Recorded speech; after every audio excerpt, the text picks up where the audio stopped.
Damas y caballeros, tengan ustedes muy buenas noches. Nos encontramos hoy día reunidos para tratar un tema de suma actualidad y de gran importancia, que es el tema de la gobernabilidad, el control político de la ética pública por el Parlamento, ¿no? O en el Parlamento. Eh, claro, ustedes comprenderán seguramente que este es un tema de total actualidad porque las relaciones entre el Poder Ejecutivo y el Poder Legislativo se han visto tensadas por la utilización o mala utilización, depende de cómo se evalúe cada tema, ¿no? De instituciones jurídicas muy importantes como son la cuestión de la vacancia presidencial, la dimisión del presidente de la República o su renuncia, ¿no? El tema relacionado con la cuestión de confianza y también el tema de la acusación constitucional contra el propio presidente. Claro que estos no son los únicos instituciones jurídicas que están digamos, en boga, sino que también los ministros son objeto de estas instituciones también los ministros, ¿no? Y aparte funcionarios de los organismos constitucionales autónomos. Pero bueno, este es un tema del cual el doctor César Delgado Gembes tratará esta noche, y yo en lo personal quiero decir lo siguiente, ¿no? Y quiero aprovechar esta circunstancia porque es una circunstancia que probablemente me sea escasa, no porque esté en peligro de muerte, sino porque los tiempos no están para este tipo de ocasiones. Eh, Quiero decir lo siguiente, yo con don César Delgado Gembes tengo una relación amical de muchísimos años, ¿no? Quiero dejar constancia de eso, pero además quiero dejar constancia de su indesmayable trabajo al interior del Parlamento. Yo soy testigo de excepción, ¿no? De la preocupación del doctor Delgado por la institucionalidad del Parlamento desde el Parlamento mismo. Yo quisiera que todos ustedes, si me lo permiten, ¿no? Le diéramos la oportunidad de expresarse al doctor Delgado sobre el tema que nos convoca, ¿no? Pero al mismo tiempo que sea una manifestación de homenaje para él, porque yo, como vuelvo a repetirles, en lo personal, tengo una deuda, ¿no es cierto? Tengo una deuda amical con él, ¿no? Por su buena voluntad para conmigo, y además por su amistad, con la cual me honra. De manera tal que a través de la consultora, cuyo gerente general es don Arturo Landaure, eh, quiero dejar constancia de este agradecimiento a don César y pedirle que haga uso de la palabra sobre el tema que nos ha convocado. Tiene la palabra don César Delgado. Buenas noches, muy buenas noches. Yo soy muy malo para hacer cualquier tipo de referencias protocolares, ceremoniales, y la verdad no hago más que, por lo tanto, por ahora agradecer la oportunidad que me brinda Pepe y Arturo para exponer un tema que resulta de primer interés en la vida política nacional. El tema que voy a desarrollar se llama la gobernabilidad y el control de la ética pública en el Congreso peruano. Para desarrollarlo, el objetivo que me propongo es aplicar estos conceptos al caso específico de los pedidos de vacancia presidencial por permanente incapacidad moral. Hay muchos otros casos en los que el Congreso tiene competencias relacionadas con temas de ética pública. Pepe Oviedo acaba de hacer mención a algunos, como podrían serlo la investidura, pueden serlo las acusaciones constitucionales y otros casos en los que puede removerse altos funcionarios. Esos casos, si bien es cierto, son parte de la función que tiene el Congreso en la vigilancia y monitoreo de la ética pública, no los voy a abordar de manera específica. Me voy a concentrar lo posible en la cuestión que ha rondado el interés de nuestra comunidad política en relación con las experiencias recientes que hemos testimoniado. Nunca antes han habido tantos casos de pedidos de vacancia presidencial como los que hemos constatado recientemente. En la época del señor Alan García hubo algunos tibios intentos de vacarlo, no prosperaron. En el caso del señor Ollanta Humala incluso hubo algún pedido de un particular para vacarlo, pero en el caso del señor Kuczynski, como todos conocemos, sí han habido dos pedidos para vacarlo. El primero no prosperó y a raíz del segundo él presentó su renuncia. En el caso de igualmente del señor Martín Vizcarra, quien sucedió y reemplazó en el cargo al señor Kuczynski, también hubo dos intentos. En el primer intento no se alcanzó el número de votos y en el segundo sí se alcanzó y fue vacado. Entonces, en el siglo XXI tenemos dos casos de vacancia presidencial, como son el caso del señor Alberto Fujimori y el caso del señor Martín Vizcarra Cornejo. En el periodo actual también se han producido este tipo de intentos.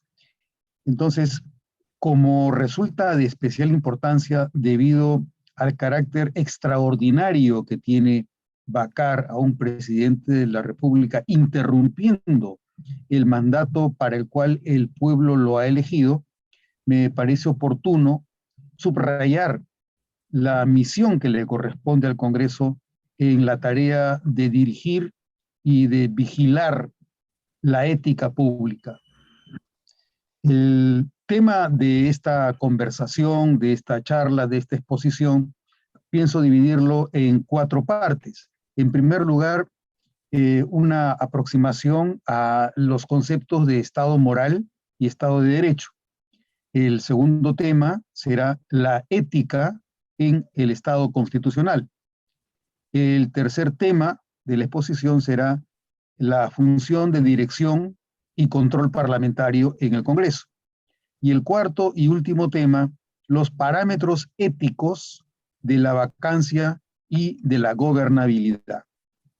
Para empezar entonces, cuando nos encontramos ante el tema del Estado de Derecho y el Estado moral, nos ubicamos ante un tema bastante delicado porque supone la interacción o la supuesta interacción entre derecho y moral, y a este efecto hay quienes asumen y sostienen que existe una relación necesaria entre la norma, entre el derecho y la moral. Afirman que no hay norma jurídica que no sea además una norma moral. Esta relación necesaria es la que proclama y defiende sobre todo el iusnaturalismo. Se afirma que no hay norma jurídica que no sea además una norma moral. El derecho y la moral no están disociados. Hay una relación necesaria entre ambos. La segunda posición señala que ninguna norma jurídica contiene un mandato moral, que el mundo jurídico es un mundo positivizado a través de reglas y que no hay ningún tipo ni traza de moralidad dentro del cuerpo o de la organicidad del sistema jurídico. Se trata de una relación imposible y excluyente. Para el positivismo, ninguna norma jurídica contiene un mandato moral. Y una tercera posición en este dilema de la relación entre la moral y el derecho es la de quienes sostienen que hay que examinar el problema con cierta flexibilidad. ¿Por qué? Porque hay espacios contingentes en la relación entre el derecho y la moral. Hay una relación flexible. Esta posición es la que sostiene el realismo, que afirma que existen algunas normas jurídicas que contienen normas morales y otras que son estrictamente jurídicas. Por ejemplo, nadie duda que los casos de normas legales en las que se sanciona el homicidio, la violación o el robo, además de ser normas jurídicas, también son normas morales. Hay una superposición, hay una interacción recíproca entre moralidad y derecho.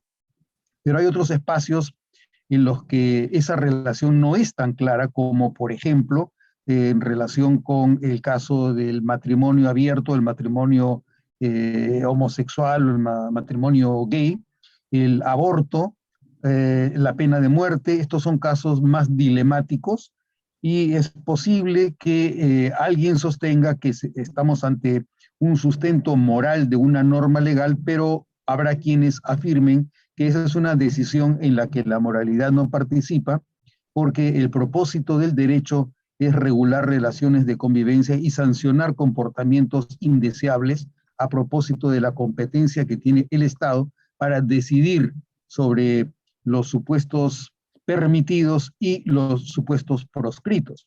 La ley es una norma social dictada por el Estado que es exigible judicialmente. A la vez, la moralidad contiene normas y estándares de conducta humana en relación con el bien y el mal. En el positivismo mismo, por ejemplo, podemos encontrar diferencias entre distintos autores. Por ejemplo, para Kelsen, él sostiene una lógica de positivismo no reductivo. Él habla de reglas que se reconocen porque hay como fuente una ley válida que exige su reconocimiento. Basta que la ley exija su reconocimiento, eso hace que la ley tenga vida propia. En tanto, hay otros autores como H.L.A. Hart que sostienen una posición positivista basada en lo que se llama la tesis de la facticidad o de la inseparabilidad del derecho y de los hechos, en tanto que para Kelsen existe separación entre derecho y hechos. El derecho es independiente de los hechos, para Hart no. Para Hart los hechos tienen y guardan relación con el derecho. Hart sostiene que las reglas se reconocen como tales porque hay hechos sociales en los que se verifica la efectividad del reconocimiento. Por eso Hart es conocido por su famosa regla del reconocimiento. Hay una regla que te dice que debido a la conciencia interior que tiene una comunidad sobre su propio orden, esta regla básica es la que reconoce que haya un Estado y hayan operadores del Estado que tengan competencias para decir qué es derecho y qué no lo es. Entonces, como vemos, el positivismo también distingue entre diversas alternativas. Ya podemos hablar entonces de reglas legales y reglas morales, pero siempre en algún caso hay un vínculo con la realidad, con los hechos. Entonces, en la formulación del Estado de Derecho, cuando se crea este concepto que se llama también el rule of law, o el concepto de Estado de Derecho, cuando hablamos de Estado de Derecho estamos hablando de un Estado en el que los comportamientos de las autoridades y de los particulares se rigen por el derecho, no se rigen por conceptos morales. Pero, como iremos viendo en el curso de esta exposición, también se ha introducido recientemente detrás del concepto de Estado de Derecho una formulación adicional como es la del Estado constitucional de derecho, en lo cual debe jugar un papel adicional en materia del desarrollo de la teoría jurídica, el papel de los valores y de los principios que son tipos de normas diferentes a las reglas. Cuando nos encontramos frente a una regla, toda regla tiene una imputación y es posible que se prevea una sanción. En el caso de los valores y de los principios son formulaciones generales que contienen pautas para optimizar las relaciones al interior de la comunidad, pero no admiten lo que se denomina la subsunción, es decir, no hay una manera de relacionar la realidad con la norma, de forma que si la realidad se ajusta a la norma resulta aplicable. La realidad queda subsumida dentro del derecho. El siguiente tema que quiero tratar es el de la ética del Estado constitucional. Ya hemos visto entonces, existe tres tesis básicas sobre la relación entre el derecho y la moral. Si es que la moral tiene o no algún vínculo con el derecho, si es que los valores forman o no forman parte de la teoría legal, del sistema jurídico o del comportamiento de los operadores en una sociedad determinada. Cuando hablamos de la relación entre el derecho y la moral, invariablemente tenemos que abordar la cuestión de la ética del Estado constitucional. ¿Por qué? Porque precisamente, a diferencia de lo que ocurre con el Estado de Derecho, el Estado constitucional de derecho supone el reconocimiento de valores, de principios, de metas que trascienden la naturaleza de las reglas. Por lo tanto, si nos enfrentamos a valores o a principios, nos enfrentamos también a un espacio ambivalente, ambiguo e incierto. En esa incertidumbre es en la que debe desarrollarse las relaciones entre la autoridad y la sociedad. En el Estado de Derecho, lo que tenemos es una regla según la cual el poder se usa según el derecho, y por eso existe una división de poderes en la cual el órgano más importante en el Estado de Derecho es el Parlamento, que tiene primacía respecto de cualquier otro órgano estatal. El juez, dentro de la lógica del Estado de Derecho, se debe limitar únicamente a subsumir al hecho en la norma, en tanto que en la teoría del Estado constitucional de derecho, ante lo que nos encontramos es frente a la constitucionalidad de toda forma de derecho. Podemos hablar, por ejemplo, de la constitucionalización del derecho penal, del derecho tributario, del derecho registral, del derecho de títulos valores. Cuando se habla del Estado constitucional de derecho, estamos hablando de la absoluta supremacía de la Constitución y de los principios y de los valores que la Constitución contiene. Entonces, para que esta Constitución mantenga la supremacía que se le adjudica, es preciso que se le dé un espacio a la naturaleza de los valores y de los principios que ella contiene, con los riesgos que la incertidumbre, que la ambivalencia y que la ambigüedad genera, riesgos de incertidumbre, ambigüedad y ambivalencia que son propios de la esfera de la moralidad y de la ética. Para, sin embargo, disminuir los riesgos de la incertidumbre, también se adjudica al concepto de Estado constitucional del derecho ciertas características, como la rigidez constitucional, que supone que la Constitución no puede ser modificada sino de acuerdo a una cláusula de reemplazo que contiene la propia Constitución. A la vez que esta Constitución tiene una rigidez que impide la modificación irregular de su texto, el control de constitucionalidad permite reconocer a una figura distinta a la que nos trajo el Estado de Derecho. El Parlamento compite con otro órgano que es la justicia constitucional, el Tribunal Constitucional, que tiene a su cargo la definición de la constitucionalidad de los actos de cualquier autoridad. La primacía del juez constitucional es una de las características centrales del Estado constitucional de derecho.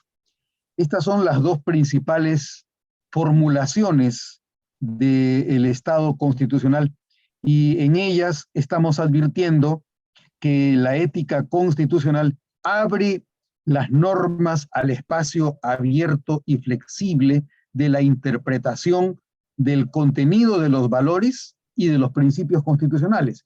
Entonces, al reconocer que la Constitución se encuentra en el ápice jerárquico de las normas en el Estado, estamos integrando dentro de la constitucionalización de la sociedad estos valores y estos principios que deben ser interpretados y que no son sujetos de subsunción por el juez, sino que debe buscarse la optimización del cumplimiento de estos valores y principios para que la Constitución se aplique de manera directa y concreta respecto de cualquier aspecto de la sociedad. A través de esta noción vemos cómo el concepto de constitución se convierte en una sustancia porosa, esponjosa, porque ya no más cabe afirmar con la radicalidad con la que ocurría hasta la primera mitad del siglo XX, la lógica de la separabilidad entre el Estado y la moral, debido a que al reconocer la lógica del Estado constitucional de derecho, estamos integrando dentro del aspecto normativo valores y principios que reconoce la Constitución, pero al reconocerlos también abre el debate respecto de las maneras, de las distintas maneras en las que se puede interpretar la optimización de los contenidos valorativos, axiológicos y de los principios que contiene la Constitución. La naturaleza del Estado constitucional supone el reconocimiento de valores que trascienden la lógica de las reglas. No es claro qué conducta concreta se espera que se aplique o realice, ni se prescribe una sanción específica en caso de alejamiento, enervamiento o minimización de los valores que la Constitución enuncia. El Estado constitucional integra principios y valores propios de la ética y de la buena gestión pública en el Estado. Positiviza los derechos humanos que definen el Estado liberal y además los del Estado social de derecho. ¿Cuáles son las características más importantes del Estado constitucional? En primer término, el Estado constitucional existe como una cultura de subordinación de todo poder e individuo a la Constitución. Existe una vinculatoriedad y sujeción a los principios y reglas constitucionales. En segundo lugar, otra característica del Estado constitucional es la sujeción a la Constitución como una manera de actuar de todo sujeto u órgano dentro del marco de las competencias o de las reservas que fija la Constitución y el respeto a las competencias y reservas ajenas. En tercer lugar, otra característica del Estado constitucional es que los valores más importantes en el Estado constitucional son los derechos fundamentales de la persona, así como todo principio o valor que la Constitución reconoce. Y por último, otra característica, la cuarta, es que el objetivo del Estado constitucional es regular el acceso y los límites del poder. La Constitución, como vemos, pretende codificar principios de limitación del poder. Es una garantía contra la constitución del poder. La Constitución tiene contenidos normativos. La Constitución es en sí misma un ordenamiento de carácter normativo, de carácter legal, de carácter jurídico, pero a la vez que contiene reglas, también contiene valores o principios. Las reglas son mandatos explícitos y específicos de resultados esperados. El procedimiento de su aplicación, como lo he mencionado, es la subsunción, en tanto que cuando nos enfrentamos a valores o a principios, nos encontramos con enunciados de aspiraciones de convivencia compartida en la comunidad política. El procedimiento de su aplicación, según lo he referido también, es la optimización de los valores o de los principios. Así como puede afirmarse que existe este Estado constitucional, uno de cuyos broqueladores originales podría decirse que fue Hans Kelsen, también existe una respuesta frente a las pretensiones del positivismo kelseniano, que no obstante su positivismo, le adjudica un rol supremo a la Constitución y aspira también a la maximización de los mandatos de optimización dentro de la sociedad. Para Kelsen, por ejemplo, el derecho es un sistema independiente y separado de valores y del mundo empírico. Para otros autores, una afirmación de esa naturaleza representa una abstracción que encubre la politización de la justicia, es decir, en nombre de la pureza del derecho se encubre, se oculta, se esconden las pretensiones subjetivas de quienes, operando el derecho, lo interpretan o lo aplican de una manera o de otra a través de el razonamiento o la argumentación.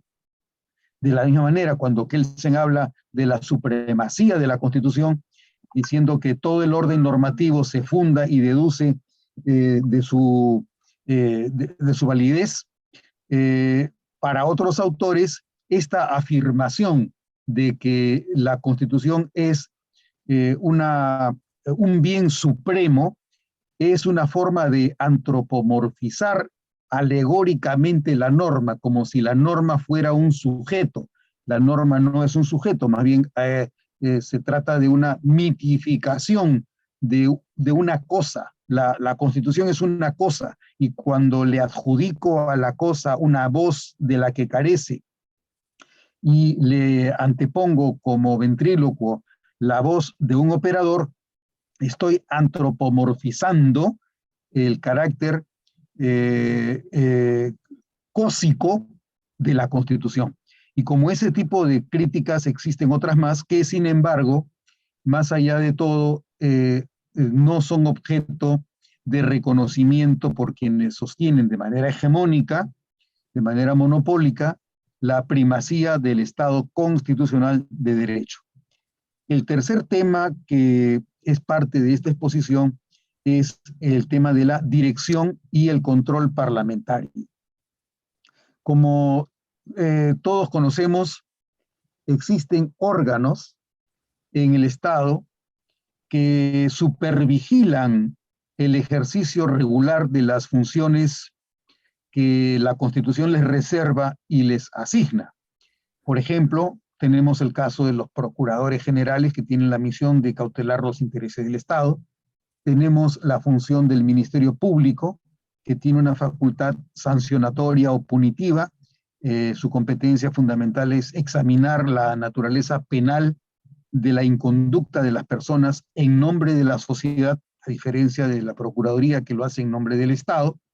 Tenemos también la Contraloría General, cuya facultad tiene naturaleza fundamentalmente supervisora y consultiva, porque examina la gestión o el manejo regular de recursos y de bienes por los funcionarios públicos. Y por último, también tenemos como competencia de carácter contralor la competencia del Congreso, que ejerce funciones de control político, constitucional y también moral, al examinar el desempeño político y constitucional de las atribuciones estatales.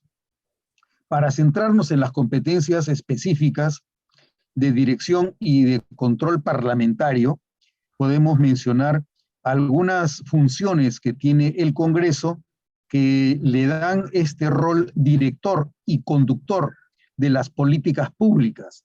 El Ejecutivo es cierto que es el principal director de las políticas públicas, pero el Congreso no es ajeno al desempeño de estas funciones. Estas funciones las desempeña el Congreso a través, por ejemplo, según lo señala el artículo 130 y el artículo 132 de la Constitución, en la designación y en la remoción de ministros. Todos sabemos que el gabinete tiene que concurrir al Congreso para que el Congreso defina si es que le otorga o no le otorga la confianza, y a la vez el gabinete puede concurrir a su discreción al Congreso, previa coordinación naturalmente, para solicitar un voto de confianza. Y adicionalmente el Congreso puede censurar al gabinete.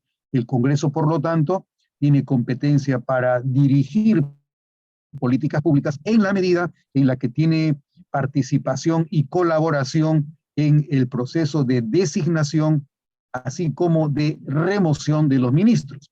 De igual manera, el artículo 161 de la Constitución señala que el Congreso puede designar y remover al defensor del pueblo. El día de hoy, por ejemplo, se ha presentado una moción de orden del día en la que se propone la creación de una comisión multipartidaria para proceder al reemplazo del actual defensor del pueblo, el señor Walter Gutiérrez Camacho. Así como el Congreso puede designarlo, el Congreso también puede removerlo. Hasta ahora no ha ocurrido un caso en el que el Congreso haya removido a un defensor del pueblo. El artículo 82 de la Constitución le reconoce al Congreso la facultad de designar y de remover al Contralor de la República. Esta capacidad, nuevamente, supone el vínculo que tiene el Congreso con una facultad de conducir políticas públicas, pero en la conducción puede también optar por remover a quien tiene a su cargo la dirección o la titularidad de un órgano importante en la constitucionalidad del Estado.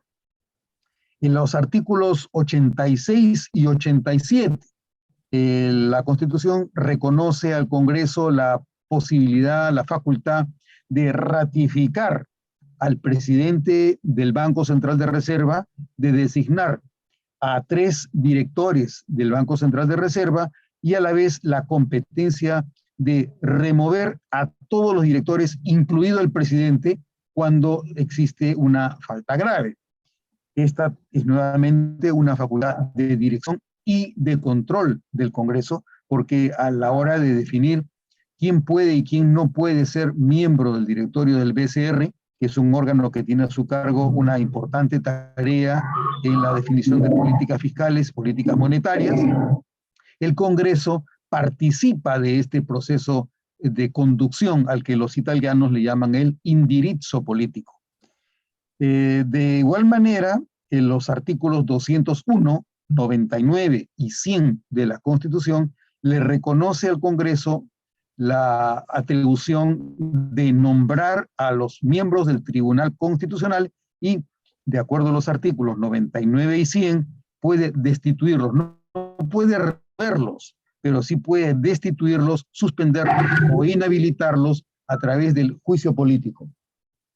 Por último, el Congreso también participa de la función directiva y de control cuando remueve a los miembros de lo que ahora se denomina la Junta Nacional de Justicia, que antes se denominaba el Consejo Nacional de la Magistratura.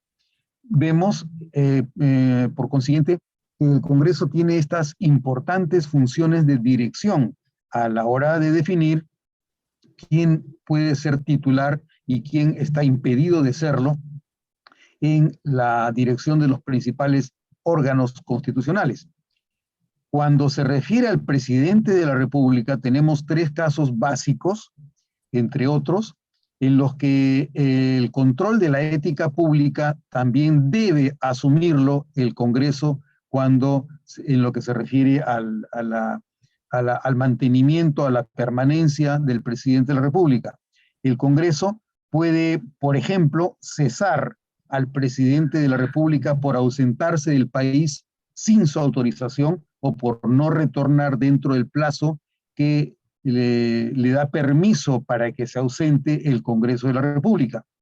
El presidente de la República además puede ser denunciado ante el Congreso por las causales previstas en el artículo 117 de la Constitución, el que señala los casos específicos en los que cabe denunciar y acusar al presidente de la República y por consiguiente podría en casos extremos suspenderlo, inhabilitarlo o destituirlo.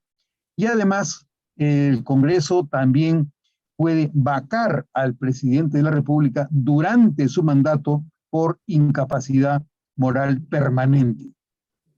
Frente a la figura del presidente de la República, sin embargo, hay que tener presente el estatus que la Constitución le reconoce o le asigna.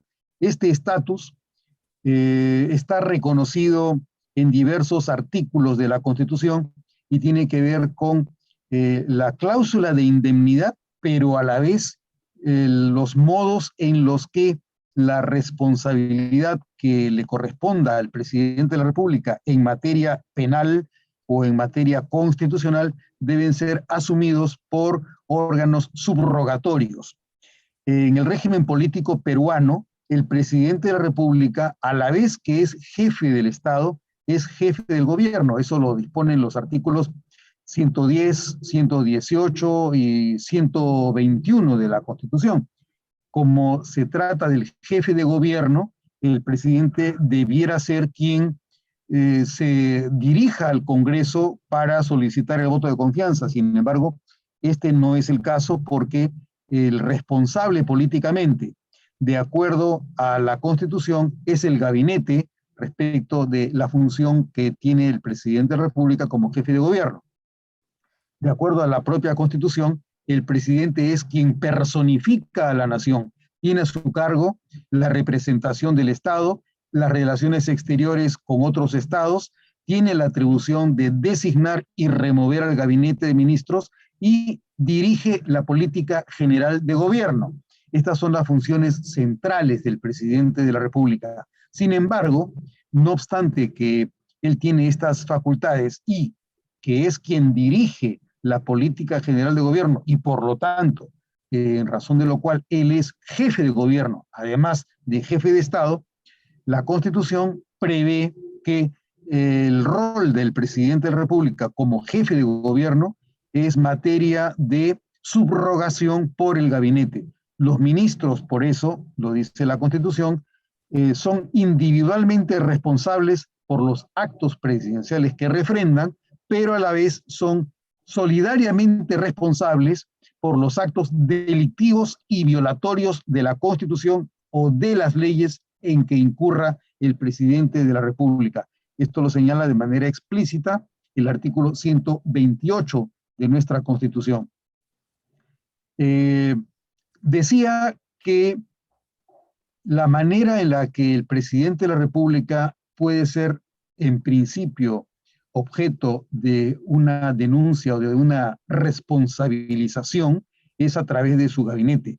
Pero el principio que genera la indemnidad del presidente de la República está contenido en el artículo 117 de la Constitución, que es en el que se señala la irresponsabilidad del presidente de la República como parte de nuestra forma de gobierno, de nuestro régimen político.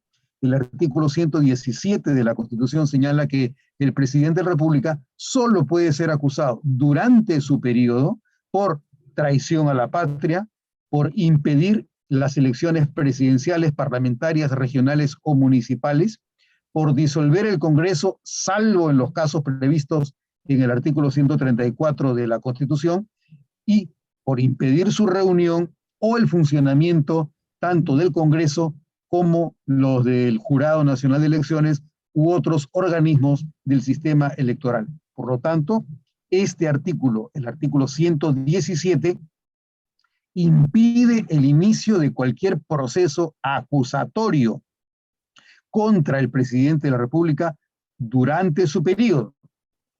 La restricción comprende los procesos parlamentarios, así como los judiciales. Todo proceso acusatorio debe suspenderse hasta la conclusión del periodo presidencial, excepto por las causas que el artículo 117 taxativamente indica. Esta condición de indemnidad y de irresponsabilidad que le reconoce la Constitución al presidente de la República, sin embargo, no está exenta de otro tipo de control que tiene a su cargo el Congreso.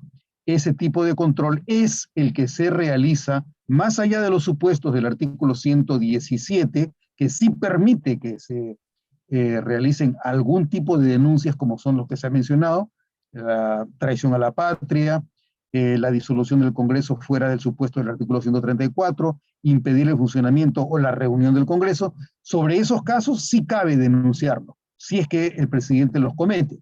Si el presidente no comete ninguno de esos supuestos, el presidente no puede ser denunciado, acusado ni afectado de ninguna otra forma, excepto por una condición que es la que motiva la parte central de esta exposición, que es la vacancia presidencial.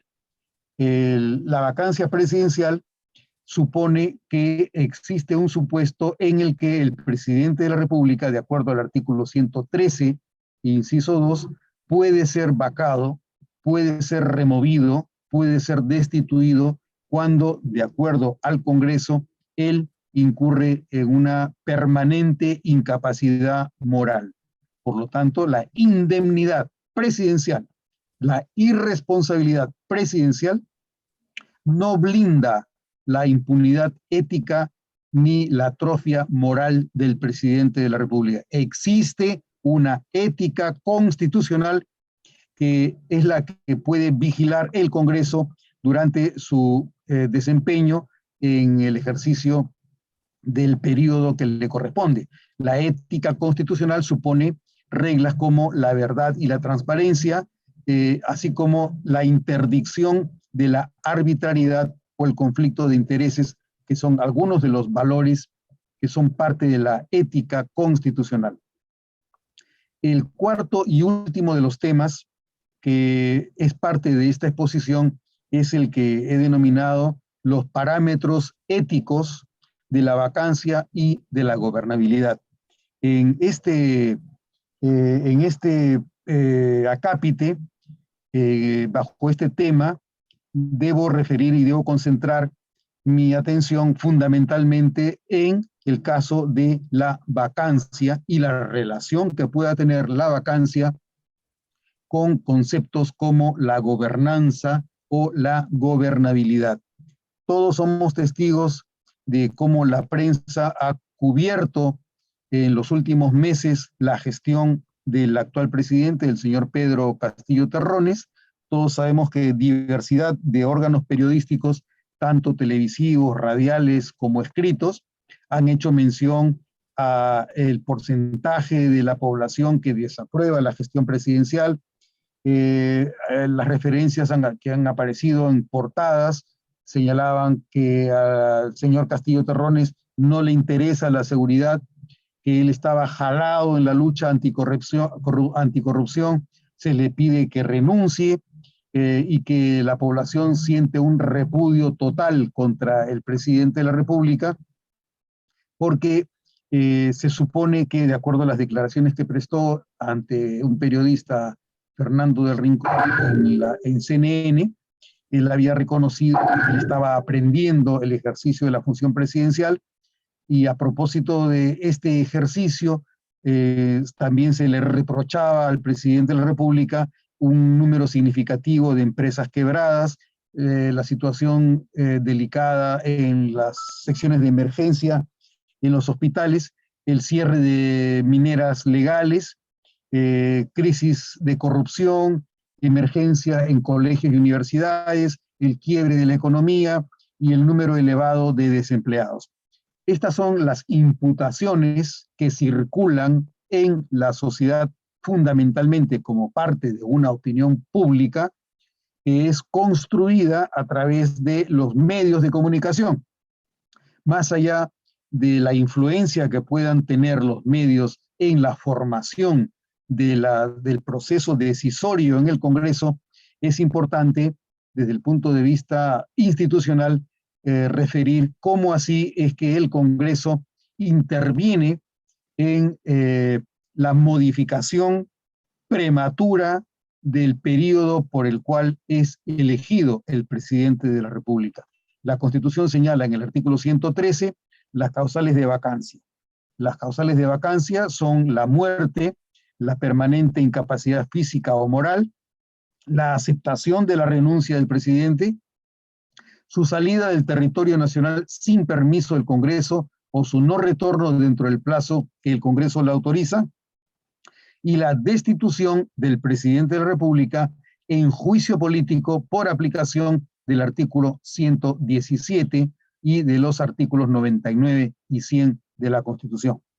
A la vez que estas son las causales de vacancia, la Constitución también prevé causales de suspensión, que tienen que ver con el cese temporal del presidente de la República, conforme lo menciona el artículo 114 de la Constitución.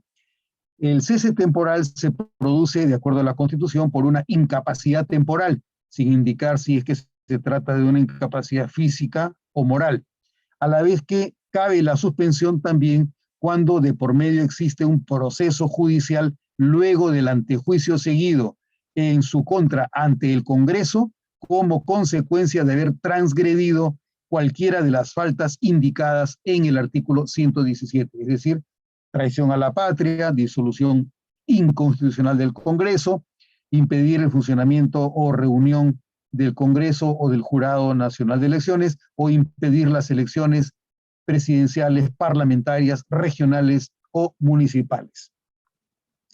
Frente a estas situaciones, uno de los criterios más importantes de ética pública para determinar la pertinencia de la permanencia del presidente de la República durante su mandato en el ejercicio de la función presidencial, existen dos conceptos centrales.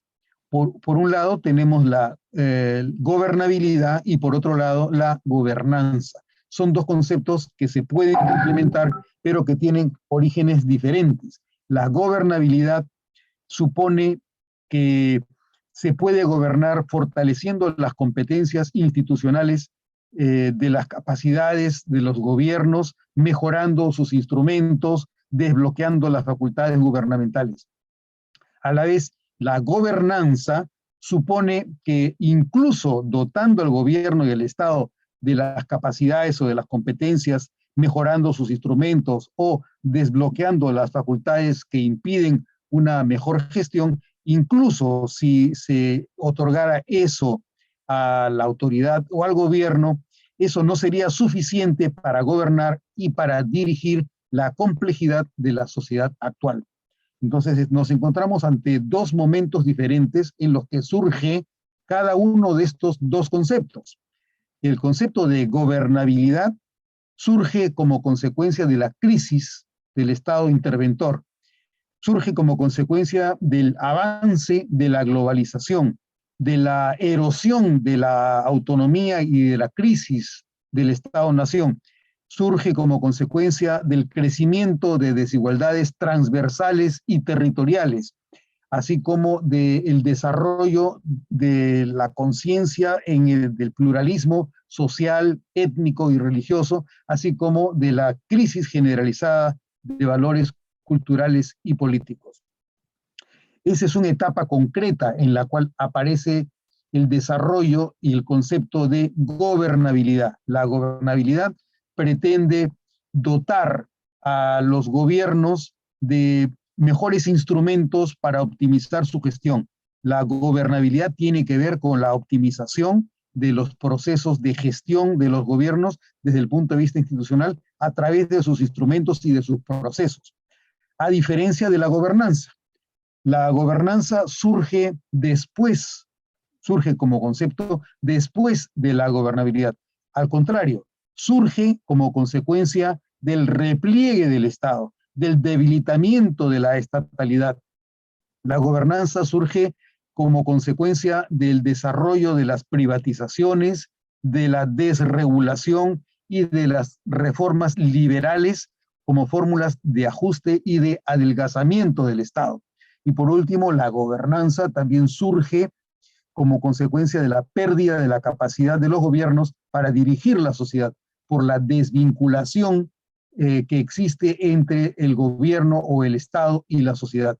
La gobernanza precisamente surge como una teoría que trata de incluir a la sociedad en los procesos de toma de decisión gubernamental. La gobernabilidad y la gobernanza son formas de acción del gobierno y de gestión pública del Estado y trascienden, por lo tanto, a la sola aplicación de la Constitución por las instituciones y las autoridades estatales. Nos encontramos ante esos espacios abiertos, inciertos, flexibles, ambivalentes, que permiten la intervención del Estado y de la autoridad con el objetivo de generar una mejor gestión pública de los servicios a la sociedad. La Constitución se materializa a través de la vigencia y de la aplicación de principios de gobernabilidad y de gobernanza. No hay oposición entre la vigencia de la Constitución y los valores que representan los conceptos tanto de gobernabilidad como de gobernanza. Vale decir, de la optimización de los instrumentos y los procesos para gestionar mejor las tareas públicas y en los servicios estatales, como la participación de la sociedad en la integración de la sociedad dentro del Estado para que las decisiones estatales permitan incorporar las percepciones de la sociedad en los mecanismos de toma de decisión estatal. Quienes gobiernan son calificados constitucionalmente según índices en los que se integran los principios de gobernabilidad y de gobernanza.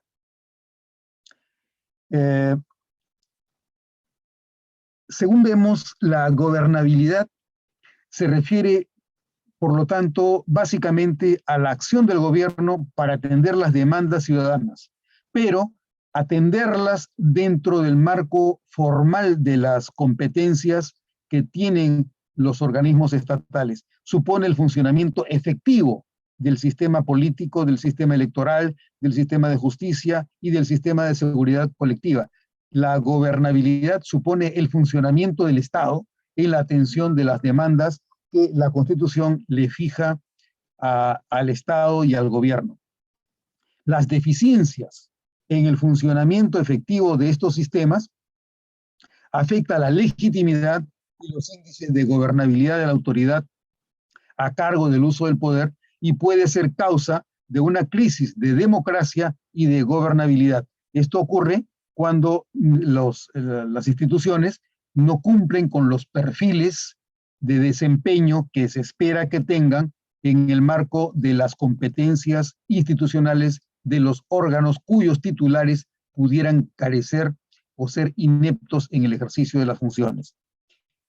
Por otro lado, la gobernanza se basa en el rol de los actores sociales y en su capacidad de definición, dirección e implementación de políticas públicas, para cuyo efecto el orden que favorece la gobernanza se basa en la materialización de procesos horizontales, activos y dinámicos de dirección política por la propia sociedad interconectada con actores estratégicos gubernamentales y privados.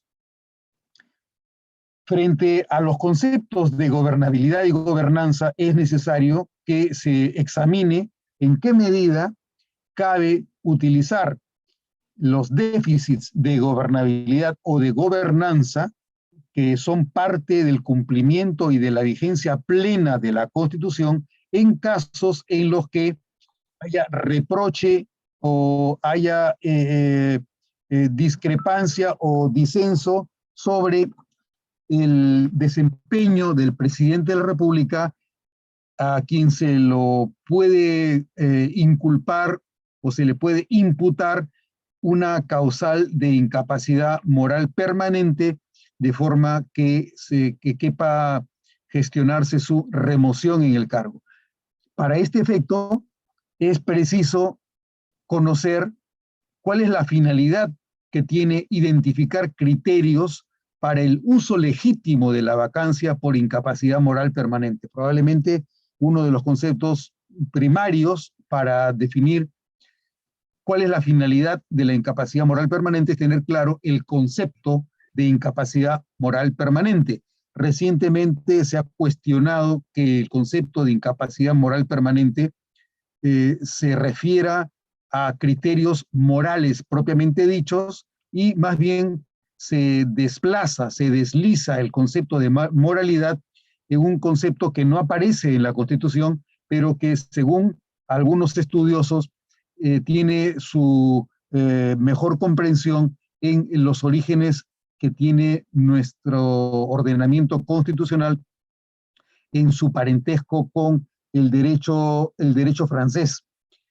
Estos autores, estos profesores, estos juristas afirman que el concepto de incapacidad moral permanente debe interpretarse como un concepto de incapacidad mental, vale decir, una deficiencia de carácter psiquiátrico o psicológico que impide el desempeño de las funciones presidenciales. La Constitución no señala que la incapacidad moral permanente impida el adecuado desempeño de las funciones presidenciales, ni tampoco se refiere al perjuicio que pueda causar, pero eso es parte de una racionalidad que se le atribuye a la naturaleza de la categoría incapacidad moral permanente. Entonces, quienes afirman que incapacidad moral permanente equivale a incapacidad mental permanente, pueden afirmar que estas incapacidades mentales tienen un origen de carácter químico, genético, fisiológico, neurológico, etcétera. En cuyo caso, si nos encontráramos ante ese supuesto, habría quien afirmara que ese tipo de incapacidades mentales es reductible al concepto de incapacidad física permanente, porque si es parte de la naturaleza química, genética, fisiológica o neurológica de las deficiencias advertidas en el comportamiento del presidente de la República, obviamente esas deficiencias de base neurológica, química o genética tienen una base física, material. No se trata de un comportamiento que tenga que ver con el incumplimiento de valores o de principios por el presidente de la República. Lo que cabe advertir entre quienes pretenden que el concepto de incapacidad moral permanente se transforme en incapacidad mental, lo que cabe advertir es cierta desconfianza en el concepto de valor, de principio, de moralidad o de ética, porque se asume que recurrir al concepto moral para descalificar al presidente de la República tiene una base subjetiva, y si es una base subjetiva, tenemos que actuar de manera escéptica y desconfiar en el uso correcto de esta atribución por el Congreso de la República, porque la calificación de lo que sea moral o de lo que no sea moral tiene naturaleza subjetiva y por lo tanto, debido a la subjetividad del juicio que pueda tener el Congreso, pueden cometerse errores o yerros muy graves. Entonces, precisamente frente a las advertencias o a las suspicacias que existen respecto del incorrecto uso que puede cometer el Congreso al recurrir al concepto de incapacidad moral permanente, es que es preciso tener presente estas características que permiten que el juicio del Congreso, siendo sobre la incapacidad moral del presidente de la República, no sea un juicio arbitrario y más bien sea un juicio adecuadamente justificado y fundamentado a partir de las convicciones que existen entre quienes tienen la competencia constitucional para definir si debe o no vacarse al presidente de la República, de removerlo del cargo y por lo tanto de destituirlo prematuramente sin que llegue a terminar su periodo o su mandato. ¿Cuál es entonces nuevamente la finalidad de identificar criterios para el uso legítimo de la vacancia por incapacidad moral permanente? En primer lugar, evitar precisamente la arbitrariedad en un marco definido y circunscrito.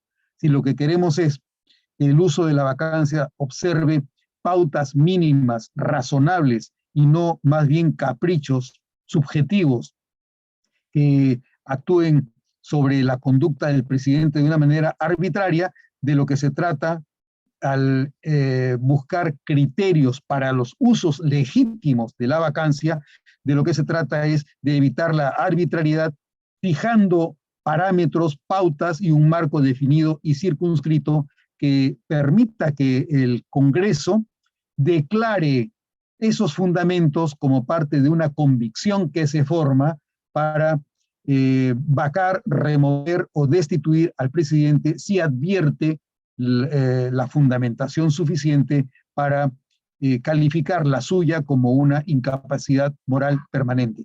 En segundo lugar, también es una finalidad de de identificar criterios para el uso legítimo de la vacancia, establecer pautas que garanticen mínimos de predecibilidad y margen de discrecionalidad en el uso del poder tanto del presidente como del Congreso. Si se señalan cuáles son los criterios para el uso legítimo de la vacancia, obviamente conocerlos de antemano permitirá predecir y señalar límites al margen de discrecionalidad con el que pueden operar tanto el presidente de la República como el Congreso. En tercer lugar, una tercera finalidad de identificar criterios para el uso legítimo de la vacancia es reducir la ambigüedad en el ámbito de las competencias orgánicas en los procesos parlamentarios. Si formulamos parámetros para enderezar, para dirigir correctamente el uso de las competencias del Parlamento en materia de ética pública, en materia de ética constitucional, bajo un Estado constitucional de derecho, lo que haremos será recortar los espacios ambivalentes de incertidumbre y de ambigüedad en los que cabría que se hiciera un ejercicio irregular del poder y de la competencia parlamentaria para desprenderse de quien no existen suficientes bases o certezas como para removerlo. En cuarto lugar, otra finalidad es asegurar óptimos de usos democráticos del poder, porque si el Congreso es un órgano democrático y el presidente de la República ha sido democráticamente elegido por el pueblo, es necesario que el uso de la vacancia sea compatible e integre el valor del principio democrático dentro de las competencias funcionales del Congreso, de forma que cualquier acto de remoción no riña, no contradiga y sea congruente con el principio democrático en razón del cual el Congreso de la República puede actuar como representante del pueblo en la remoción de quien es indigno en el desempeño y en el puesto presidencial. Y por último, la quinta finalidad de identificar criterios para el uso legítimo de la vacancia presidencial es disminuir el riesgo de concentración del poder en el régimen político. Y esto va tanto por el lado del presidente de la República como por el lado del Congreso. Si contamos con parámetros, obviamente tenemos la posibilidad de disminuir el riesgo de concentración del poder en el régimen político. ¿Ante qué nos encontramos cuando hablamos de la moralidad en el sistema político? Para muchos, hablar de moralidad es generar un espacio en el que podríamos más bien dar libertad para formas injustas en el ejercicio del poder. Pero si utilizamos las competencias con criterio ético y moral, nos encontramos ante una alternativa muy importante que es el ejercicio responsable del poder. Si esperamos que los operadores emitan un juicio racional, obviamente estamos fundando la moralidad política en un criterio que permite reconocer a través de la argumentación y de la fundamentación una justificación para las decisiones que tomen quienes representan al pueblo. La moralidad ciertamente es una apreciación, una preferencia, una convicción, es un enfoque de carácter distinto al que corresponde a los hechos físicos o naturales. Cuando yo realizo un juicio moral, no estoy afirmando lo mismo que cuando digo llueve o tiembla la tierra o hay un huracán. No estoy describiendo un hecho inconcuso que nadie puede dudar. La moralidad siempre es sujeta a diferentes perspectivas, diferentes modos de interpretar las conductas. Sin embargo, lo que hace correcto y verdadero un juicio moral es la definición de los fundamentos con los cuales yo califico como buena o como mala una conducta, afirmando que mi apreciación es verdadera o es falsa según cómo estructure el juicio racional que tengo respecto de las conductas que califico como buenas o como malas. El juicio moral se basa en una calificación que nace de la conciencia del individuo, del sujeto, del órgano, sobre las exigencias de la interacción colectiva, de la relación con el entorno natural y de la relación del hombre con su propio mundo interior. Finalmente, el juicio moral es un juicio que se elabora desde la conciencia de cada persona. Si soy genuino, si soy auténtico, si soy responsable con mis actos, ese acto de convicción es el que, desde el que se fundará mi decisión moral respecto de la conducta de otra persona. La moralidad es el espacio dentro del cual una persona realiza el bien y está cuestionada si es que realiza el mal. La moralidad es el ámbito en el que las conductas se definen no si son válidas o inválidas, como ocurre en el derecho, sino si las conductas son buenas o si son malas. Y ese espacio de calificación bueno o malo, si bien lo realiza el sujeto y por lo tanto es un juicio subjetivo, el que lo realiza el sujeto no quita que la definición de los comportamientos como buenos o como malos carezca o no carezca de fundamento. La moralidad es el espacio natural de la fundamentación de la conducta humana y por lo tanto no puede quedar al margen de la vida política. Los juicios sobre el bien y sobre el mal son juicios de naturaleza política y son juicios morales. Los juicios morales no pueden quedar excluidos cuando se debe determinar si quien conduce al país, si quien dirige el Estado se comporta de acuerdo a estándares que, de acuerdo a la representación nacional, son estándares que llevan al país hacia su bienestar o, por el contrario, lo lleva y lo precipita hacia su abismo. La verdad moral no es, por lo tanto, un hecho físico ni objetivo, no tiene sustento empírico, es un hecho moralmente fundamentable, narrable, argumentable, que se comparte o que no se comparte en una colectividad. Lo más importante es que independientemente de que se comparta o que no se comparta, que se fundamente y que se fundamente a partir de la verdad y con responsabilidad. Por eso, si el Congreso tiene la responsabilidad de decidir sobre una situación tan extraordinaria, tan grave como es la remoción del presidente de la República a partir de criterios éticos, la pregunta es cómo evitar el desvío en el juicio moral sobre la capacidad del presidente de la República. La descalificación del presidente de la República por incapacidad moral permanente es una construcción a la que se llega y en la que se concluye como consecuencia de la deliberación y de la argumentación sobre el bien y sobre el mal, o sobre la corrección o incorrección de conductas que se ajustan o que riñen con valores constitucionales. El parámetro de corrección en la moralidad de la conducta presidencial es su adecuación o no adecuación a la ética pública que fija en su sustento el Congreso de la República. El sustento y la argumentación política del Congreso de la República se sujeta a parámetros de constitucionalidad que se basan o se sustentan en valores y en principios explícitos que contiene o que se derivan implícitamente del texto constitucional. Los principios son parte esencial de la Constitución que constan en pautas o formulaciones amplias de carácter general, cuya aplicación es normativamente vinculante y exigible. Los principios constituyen un límite indisponible en el sistema normativo. No se puede prescindir de los principios.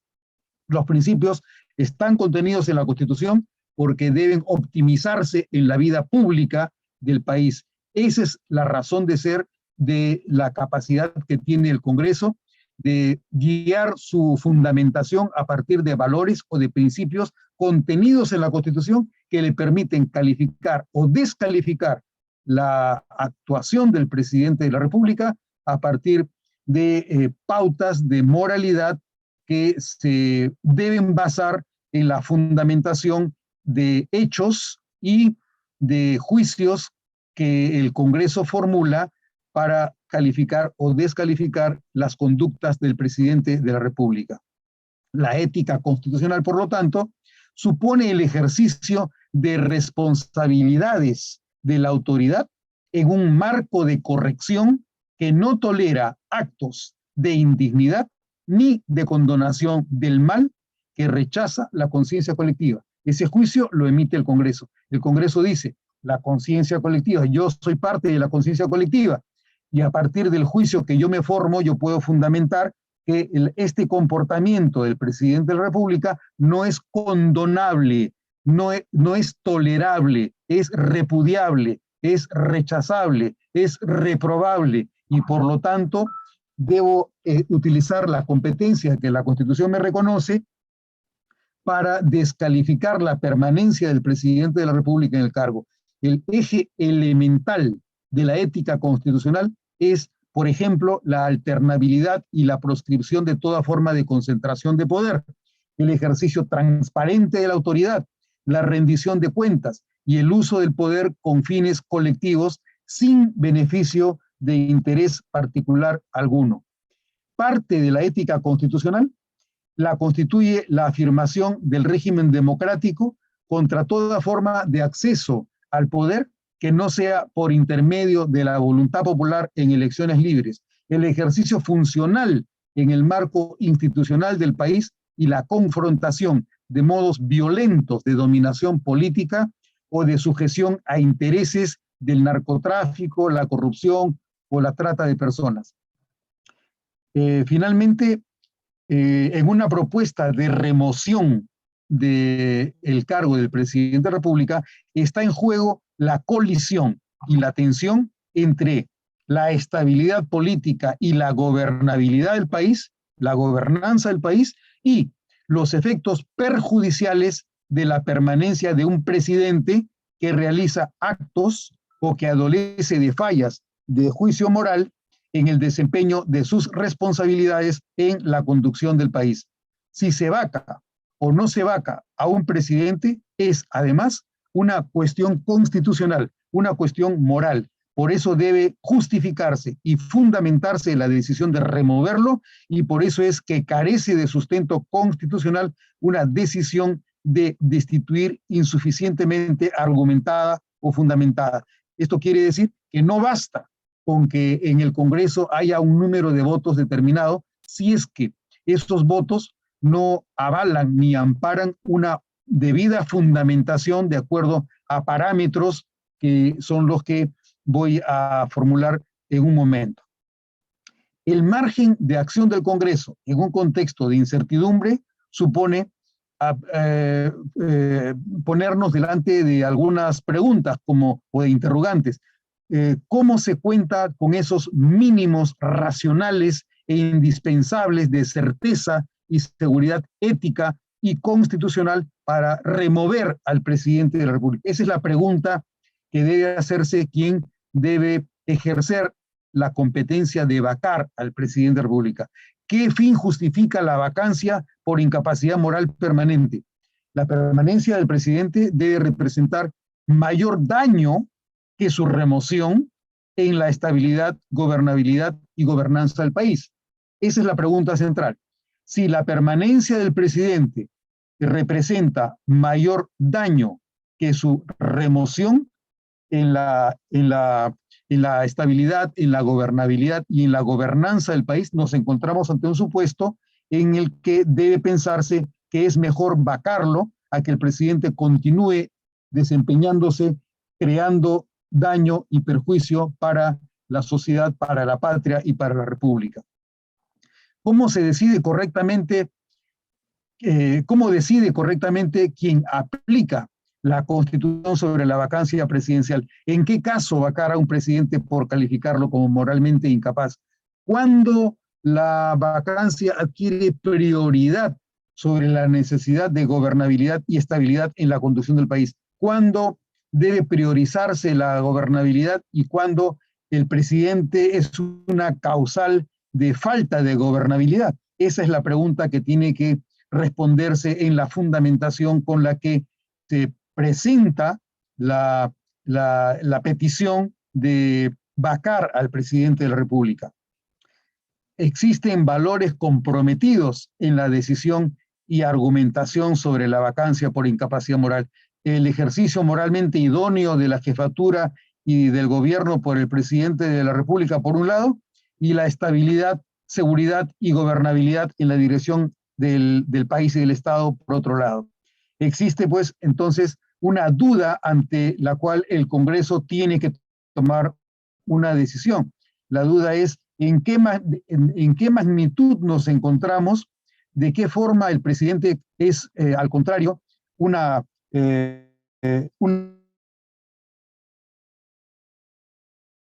causal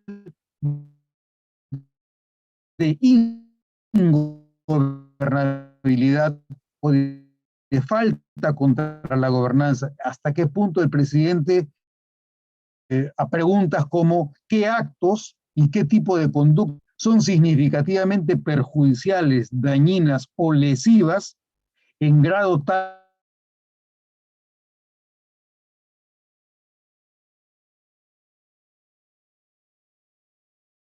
de vacarlo o destituirlo? La voluntad del Congreso debe decidirse según argumentos con los que quepa justificar razonablemente la protección de un fin constitucionalmente superior que la permanencia de quien daña con sus actos y conducta la conducción y gobierno del país. Este es el criterio central que debe argumentar el Congreso.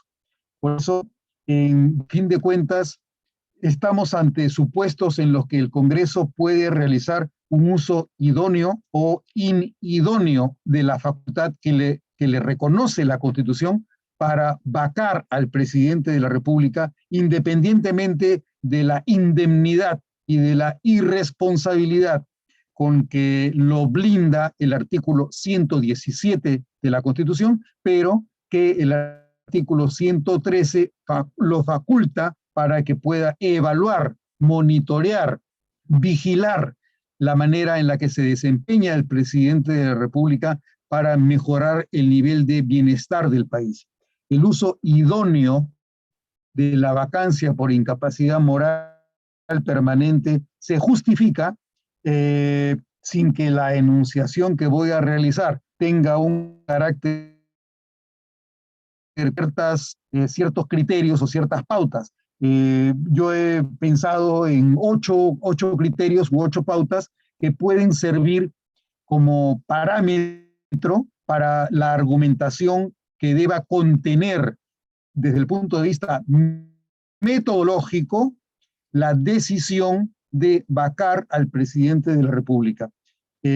Estos criterios son, en primer lugar, reconocer que la vacancia es una herramienta que se basa en la excepcionalidad de su uso. No es un uso corriente o ordinario, sino que, por el contrario, debe utilizarse solo como última ratio, como la última de las oportunidades, recursos para poder optimizar la conducción del país.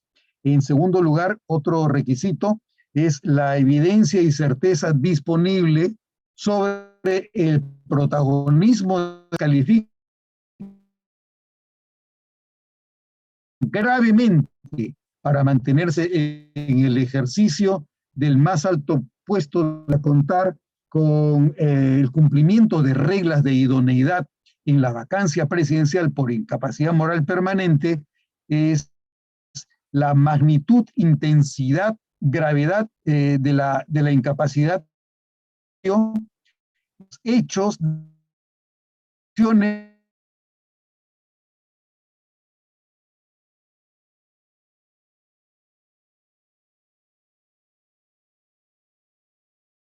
en los solo lugar o una mención sería el carácter permanente que se advierta en el mal uso del juicio moral o la permanencia de inconductas moralmente reprensibles e incompatibles con el puesto. En quinto lugar, cabe pensar como un criterio adicional en la idoneidad y eficiencia de la medida, es decir, de la vacancia, frente a otras alternativas previstas en el sistema político para conjurar el daño y los riesgos que representa la permanencia del presidente moralmente incapaz. En sexto lugar, en la necesidad inaplazable de adoptar la medida de expulsión del presidente del puesto que ocupa impropiamente. En séptimo lugar, en la adecuada proporción entre las faltas morales que se le imputa al presidente de la República y la necesidad de licenciarlo en el ejercicio del cargo mediante el de su vacancia. Y por último, el octavo criterio dentro del cual debe utilizarse el ejercicio de la potestad de vacar al presidente es el último criterio que forma parte de estos parámetros, es la importancia política y constitucional de usar esta medida para dar por satisfecho el equilibrio institucional y la necesidad de contar con un gobernante adecuado en el ejercicio de la función de presidente de la República. Puede afirmarse, ya para terminar, que la decisión de vacar al presidente de la República por permanente incapacidad moral es objetivamente verdadera si se basa en la convicción de que, a partir del marco de pautas o parámetros sugeridos, las razones y argumentos que ofrece, declara y manifiesta para vacarlo el Congreso son razones buenas y suficientes para justificar, sustentar y respaldar la decisión de que se deba vacarlo. Es la verdad en el carácter y en la calidad de los argumentos en los que se basa la convicción de vacar al presidente por permanente incapacidad moral lo que determina que la decisión sea objetivamente a la vez una decisión ética y constitucional para cortar prematuramente la decisión del pueblo de elegir a un presidente para que cumpla el mandato popular por la integridad de su periodo. Y ya para concluir, podríamos afirmar que si en el marco de las pautas o parámetros propuestos, las razones que expresa el Congreso en su decisión de vacar al presidente de la República por permanente incapacidad moral fundamentan y justifican que es mayor el daño que sufre la gobernabilidad y la gobernanza del país, dejando que sobre quien se tiene la convicción de que con sus actos, juicio o conducta negligente, culposa o malintencionada, perjudica a la República y el régimen democrático, culmine su periodo, la decisión del Congreso en ese supuesto habrá cumplido con los estándares de ética pública que consagra nuestra Constitución política. La decisión del Congreso en ese caso podrá ser una decisión pública, objetiva, política, con argumentos constitucionales razonables y al amparo de estándares de ética pública suficientes. Con esto doy por concluida mi exposición y quedo a su disposición para los comentarios o las aclaraciones que crean necesario que realice. Muchas gracias. Muchas gracias, doctor César Delgado. En realidad hay bastante que conversar y que discutir respecto de su enjundiosa exposición. Y en este momento abrimos el uso de la palabra para quienes quieran hacer alguna pregunta o algún comentario sobre lo expuesto. ¿Alguien desea hacer uso de la palabra? Vamos a empezar entonces. Bueno, yo empezaré diciendo, don César, que siempre me ha rondado la duda de que si no hubiera este inciso 2 del artículo 113 de la Constitución, donde se puede vacar al presidente por incapacidad moral permanente, es decir, si no existiera esta disposición, estaríamos ante un régimen en el cual el presidente de la República sería inimputable mientras esté en el poder. Y en este caso, si se puede hablar de una persona que puede ser objeto de imputación, esto quedaría librado un poco a quienes creen que el comportamiento del presidente es un comportamiento que, que sin ser necesariamente delictivo, es un comportamiento que no es digno del que ostenta la primera magistratura.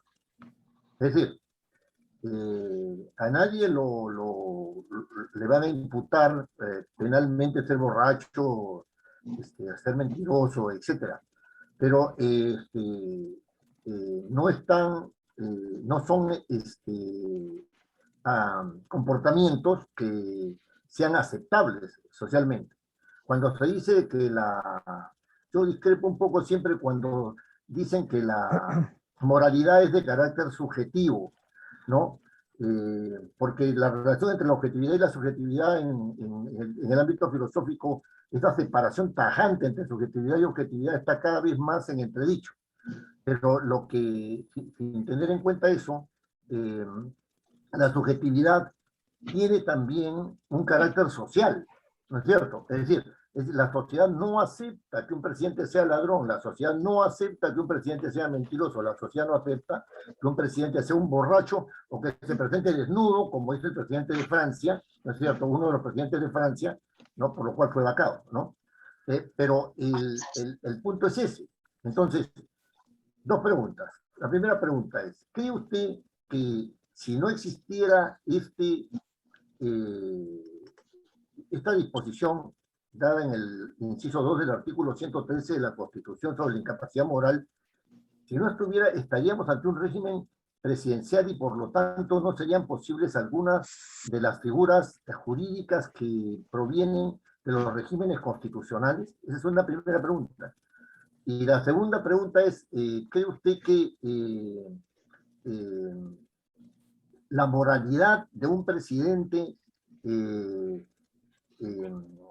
puede decirse que sea un acto subjetivo cuando en realidad es una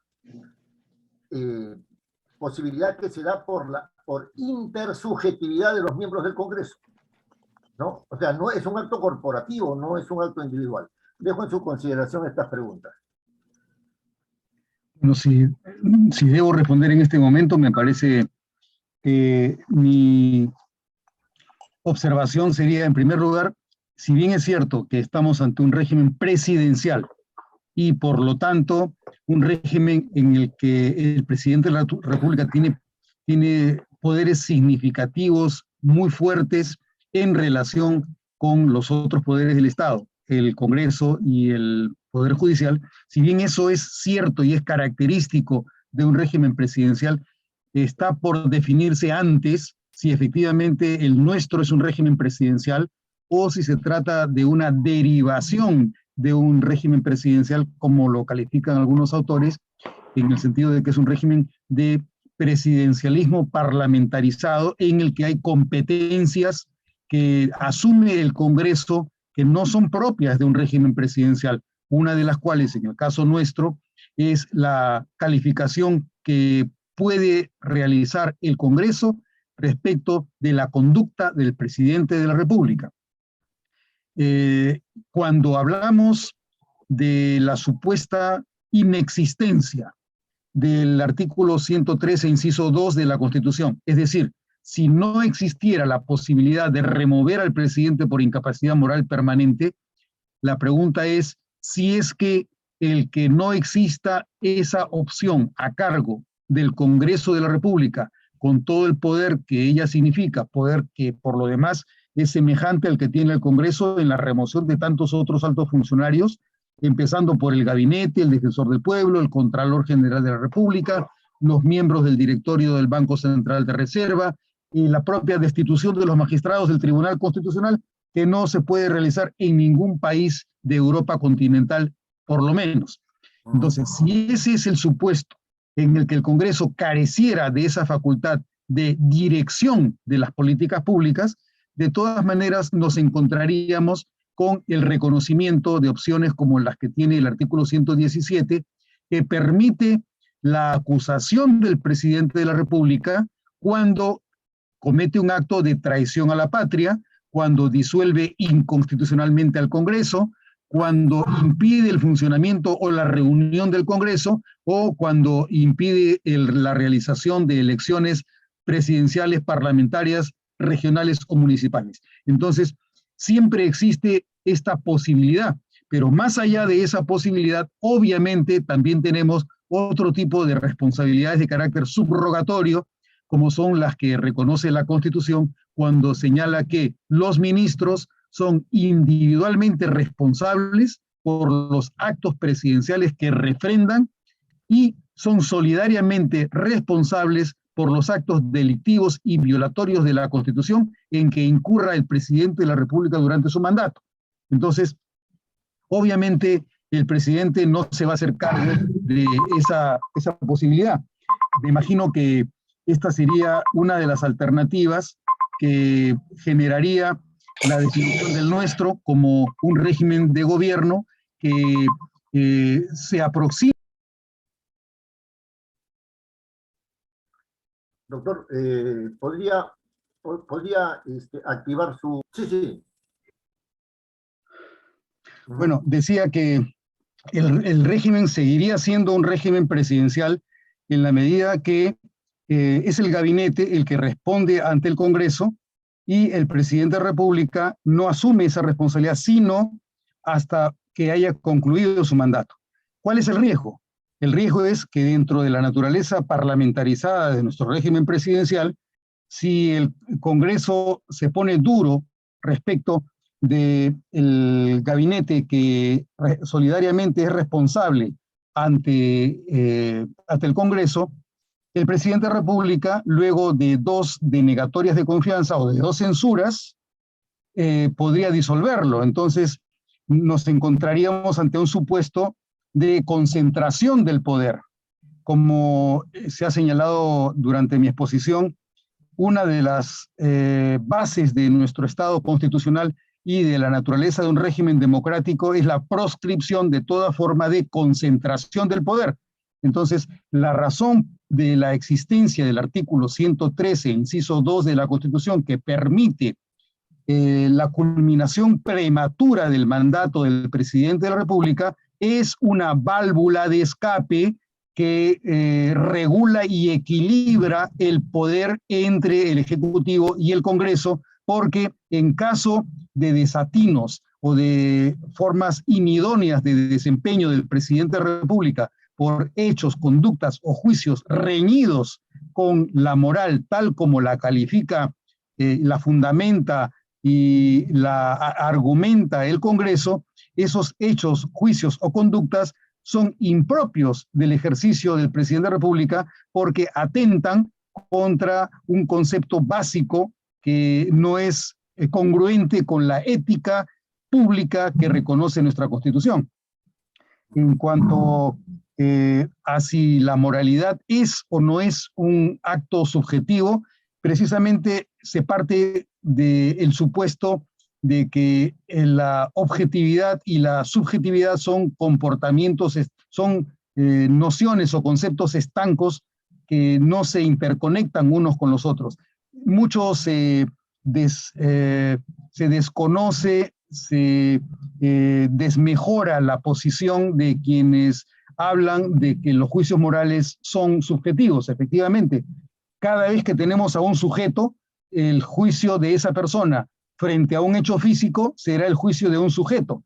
O sea, no se puede desconocer, por ejemplo, cuando se habla de la facultad que tiene el Tribunal Constitucional para declarar inconstitucional una ley o para dejar sin efecto decisiones como el nombramiento de un magistrado del Tribunal Constitucional, como ocurrió en el caso del señor González de Ortiz de Ceballos. Se habla de que la decisión del Tribunal Constitucional es inimpugnable, porque son la última autoridad. Más allá del Tribunal Constitucional no hay nadie, es el que puede decidir todo. La pregunta es, cabe endiosar a los magistrados del Tribunal Constitucional como si fueran sujetos premunidos de una infalibilidad superior a el dogma de la infalibilidad pontifical que se le reconoce al Papa desde el siglo XIX. Nos encontramos ante un supuesto en el que no podemos desconocer que somos sujetos. Incluso cuando se habla, por ejemplo, cuánto frío hace. El frío siempre puede medirse en función de los sujetos que lo sienten o que no lo sienten. ¿Cómo desconocemos la dimensión de la sensación que tiene el ser humano? Quiere decir entonces que nuestro juicio no puede ser objetivo cuando hablamos del frío o del calor, o cuando hablamos de la corrección o de la incorrección. Por ejemplo, un padre le dice a su hijo, no te portes mal. ¿En qué consiste el portarse mal y en qué consiste el portarse bien? El juicio del padre, por ser subjetivo, es malo y por lo tanto no admite una noción de verdad. Cuando hablamos de subjetividad en los juicios morales, lo que tratamos de hacer es minimizar, disminuir o eliminar el carácter moral de las conductas de las personas, que si se fundamentan correctamente a partir de la razón y si se desarrollan a partir de convicciones, la moralidad es un juicio a partir de convicciones. Yo tengo la convicción que algo es así, pero mi convicción debe ser una convicción responsable, que colabora con los hechos, que colabora además con la tradición de la cual yo soy parte y que me permite integrar dentro de mi decisión conceptos que son comunes a la historia de la cual yo formo parte, a la cual yo pertenezco, la cual me da a mí mi propia identidad. Si yo califico como inmoral una conducta, esa calificación, para ser responsable, debe haberse realizado a partir del reconocimiento de una base que es compartida colectivamente. Si se comparte colectivamente, debe afirmarse que se trata de una afirmación subjetiva basada en los valores comunes. El contar con valores en una sociedad no hace que la sociedad sea una sociedad deleznable, ni que sus valores sean absolutamente relativos o no valgan. El escepticismo o el eclecticismo respecto de los criterios de moralidad riñen con una concepción que permite la dirección y la afirmación de un tipo de sociedad, de un tipo de Estado y de un destino común para los pueblos. Gracias, doctor Delgado. ¿Alguna otra persona desea hacer uso de la palabra o algún comentario? Don César Augusto Negrón me parece que me había pedido el uso de la palabra. ¿O no? Muy buenas noches, José. No había pedido el uso de la palabra. Pero lo gracias puede, de todas maneras por la deferencia. Pero lo tiene usted, si es que desea hacer alguna pregunta. No, en realidad muy amable, todo claro. Gracias. Gracias, don César Augusto. Las habilidades manipulatorias de quien conduce esta reunión me parece que son notables. No es manipulatorio. Buenas noches. Muy buenas noches, don Julio Cadenilla, justo de saludarlo. Sí, de igual manera, interesante exposición, sobre todo para la cultura general. Mucho que aprender de ahí, ¿no?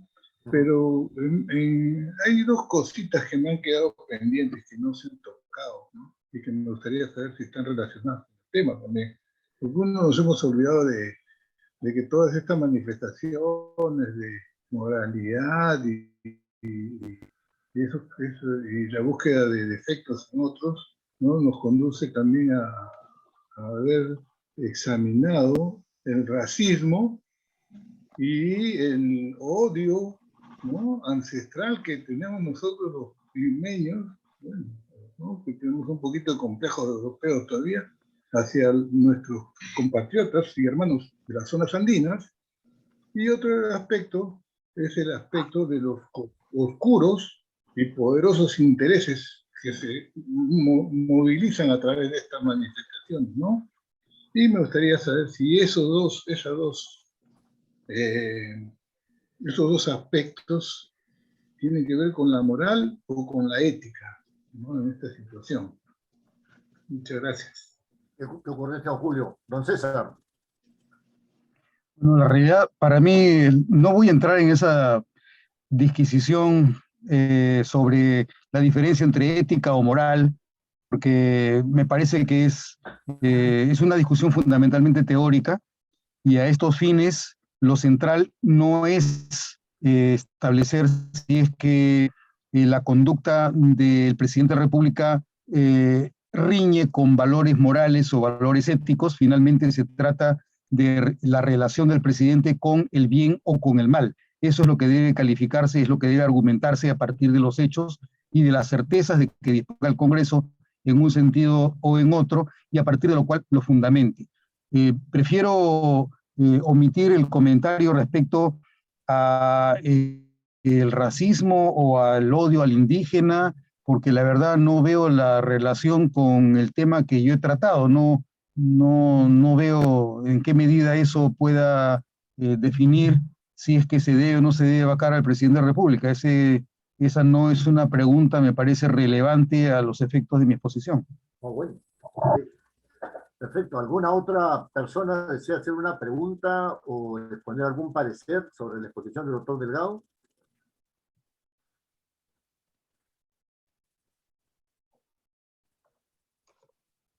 Magister Dixie. Bueno, muchísimas gracias, don César, por su exposición. Okay. Estamos nosotros muy agradecidos por todos los motivos de reflexión que nos ha dejado.